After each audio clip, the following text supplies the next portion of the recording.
మరో break news చూస్తున్నాం. జగన్ ఢిల్లీ టూర్పై మంత్రి పయ్యావుల కేశవ్ కీలక వ్యాఖ్యలు చేశారు. ఇండియా కూటమితో చర్చించేందుకే జగన్ ఢిల్లీకి వెళ్ళినట్లుందని చెప్పారు. దమ్ముంటే జగన్ అసెంబ్లీకి రావాలన్నారు పయ్యావుల కేశవ్. ఆంధ్రప్రదేశ్లో శాంతి భద్రతలపై ఢిల్లీ రోడ్ల మీద గగ్గోలు పెట్టడం దేనికి, అసెంబ్లీకి వచ్చి చర్చించాలని చెప్పారు పయ్యావుల కేశవ్. ఈరోజు అసెంబ్లీలో జరిగే శాంతి భద్రతలపై చర్చలో జగన్ పాల్గొనాలని సూచించారు.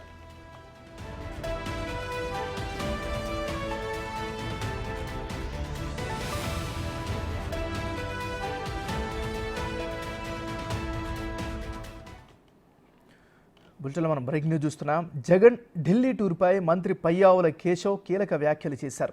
ఇండియా కూటమితో చర్చించేందుకే జగన్ ఢిల్లీకి వెళ్ళినట్లు ఉంది అని చెప్పారు. దమ్ముంటే జగన్ అసెంబ్లీకి రావాలన్నారు పయ్యావుల కేశవ్. ఇక ఇదే అంశానికి సంబంధించి మరింత తాజా సమాచారాన్ని మా రిపోర్టర్ మల్లికార్జున్ లైవ్లో అందిస్తారు. మల్లికార్జున్, చెప్పండి. నాగరాజ్, ఏదైతే శాంతి భద్రతలకు సంబంధించి దాదాపుగా ఎన్డీఏ కూటమి ప్రభుత్వం ఏర్పడి 45 రోజుల తర్వాత 30కి పైగా రాజకీయ హత్యలు చేశారంటూ కూడా జగన్మోహన్ రెడ్డి తన ఎంపీలతో పాటు ఎమ్మెల్సీలతో కలిసి కూడా ఢిల్లీలో కూడా ధర్నా చేయడం జరిగింది. దీనిపైన కీలకంగా కూడా ఆర్థిక శాఖ మంత్రి పయ్యావుల కేశవ్ కూడా స్పందించడం జరిగింది.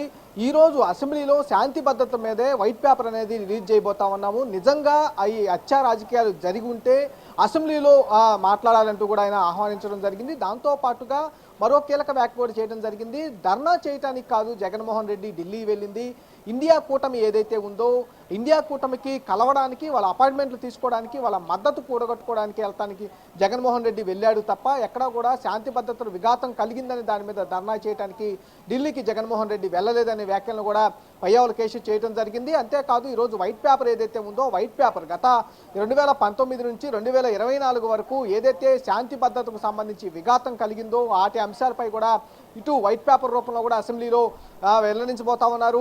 ఈ 5 సంవత్సరాల కాలంలో ఎలాంటి హత్యలు జరిగినాయి, ఎలాంటి అక్రమాలు జరిగినాయి, ఎలాంటి సంఘ విద్రోహ శక్తులు ఎలా చెలరేగిపోయారనే అంశాలపై కూడా వైట్ పేపర్ని ఇక్కడ రిలీజ్ చేయబోతా ఉన్నారు. దాంతోపాటు అవసరమైతే ఈ 45 రోజుల పాటు ఎన్డీఏ ప్రభుత్వంలో ఏమేం జరిగిన విషయాలు, శాంతి భద్రతలకు సంబంధించిన విషయాలపై కూడా చర్చిస్తామంటూ కూడా ఆయన ఆహ్వానించడం జరిగింది. జగన్ దమ్ముంటే ఇక్కడికి వచ్చి అసెంబ్లీలో ఈ శ్వేతపత్రం మీద చర్చించాలి, శాంతి భద్రత మీద చర్చించాలి అంటూ కూడా ఆయన ఆహ్వానించడం అయితే కీలక వ్యాఖ్యలు అయితే చేయడం జరిగింది. నాగరాజు, దీంతో పాటు కార్యకర్తలు ఏ విధంగా భావిస్తున్నారు, ముఖ్యంగా వైసీపీ నుంచి ఎలాంటి కౌంటర్ వచ్చే అవకాశం ఉంది? మరి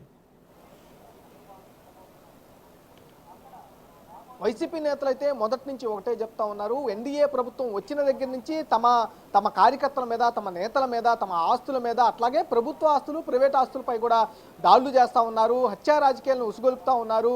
ఎక్కువగా కూడా నేతలని, కార్యకర్తల్ని భయాందోళనకు గురి చేయాలని, తమకు ఓటు వేయని ఎవరైతే ఉన్నారో వైసీపీకి ఓటు వేసి తమకు ఓటు వేయని వారినే టార్గెట్గా కూడా ఎన్డీఏ ప్రభుత్వం పనిచేస్తుందంటూ కూడా కీలక వ్యాఖ్యలు అయితే వాళ్ళు చేస్తున్న పరిస్థితి కూడా కనిపిస్తూ ఉంది. వైట్ పేపర్స్ రిలీజ్ చేసేటప్పుడు కూడా అంకెలతో సహా ఇటు ఎన్డీఏ ప్రభుత్వం అయితే వారు ప్రజల ముందు ఉంచుతున్న పరిస్థితి కూడా కనిపిస్తూ ఉంది. అదే నేపథ్యం నిన్న మద్యం మీద కూడా వైట్ పేపర్ని ప్రభుత్వం రిలీజ్ చేసింది. ఈ రోజు శాంతి భద్రతకు సంబంధించి ఏదైతే వైసీపీ నేతలు తీవ్ర ఆరోపణలు చేస్తూ ఉన్నారో, ప్రభుత్వ ఆస్తులు అంటే దాంతోపాటు ప్రైవేట్ ఆస్తుల్ని ధ్వంసం చేయడంతో పాటు తమ కార్యకర్తల్ని భయభ్రాంతులు గురి చేసే విధంగా ఎన్డీఏ నేతలు ప్రవర్తిస్తూ ఉన్నారు, వారికి పోలీసులు అండదండలు కల్పిస్తూ ఉన్నారంటూ కూడా ఇటు వైసీపీ నేతలు ఆరోపణలు చేస్తున్న విషయంలో కూడా కనిపిస్తూ ఉంది. దాంతోపాటు ఇప్పుడు వైట్ పేపర్ ఏదైతే రిలీజ్ చేస్తూ ఉన్నారో, వైట్ పేపర్ రిలీజ్ చేసిన తర్వాత ఎలాంటి విమర్శలు చేస్తారనేది కొంచెం తెలుసుకోవాల్సిన పరిస్థితి కూడా కనిపిస్తూ ఉంది. ఎందుకంటే ఇప్పటికే జగన్మోహన్ రెడ్డి రాష్ట్ర వ్యాప్తంగా కూడా 35 హత్యలు పైగా ఇటు శాంతి భద్రతలో విఘాతం కలిగించారు. శాంతి భద్రత 35 హత్యలు కూడా రాజకీయ హత్యలు వైసీపీ నేతల్ని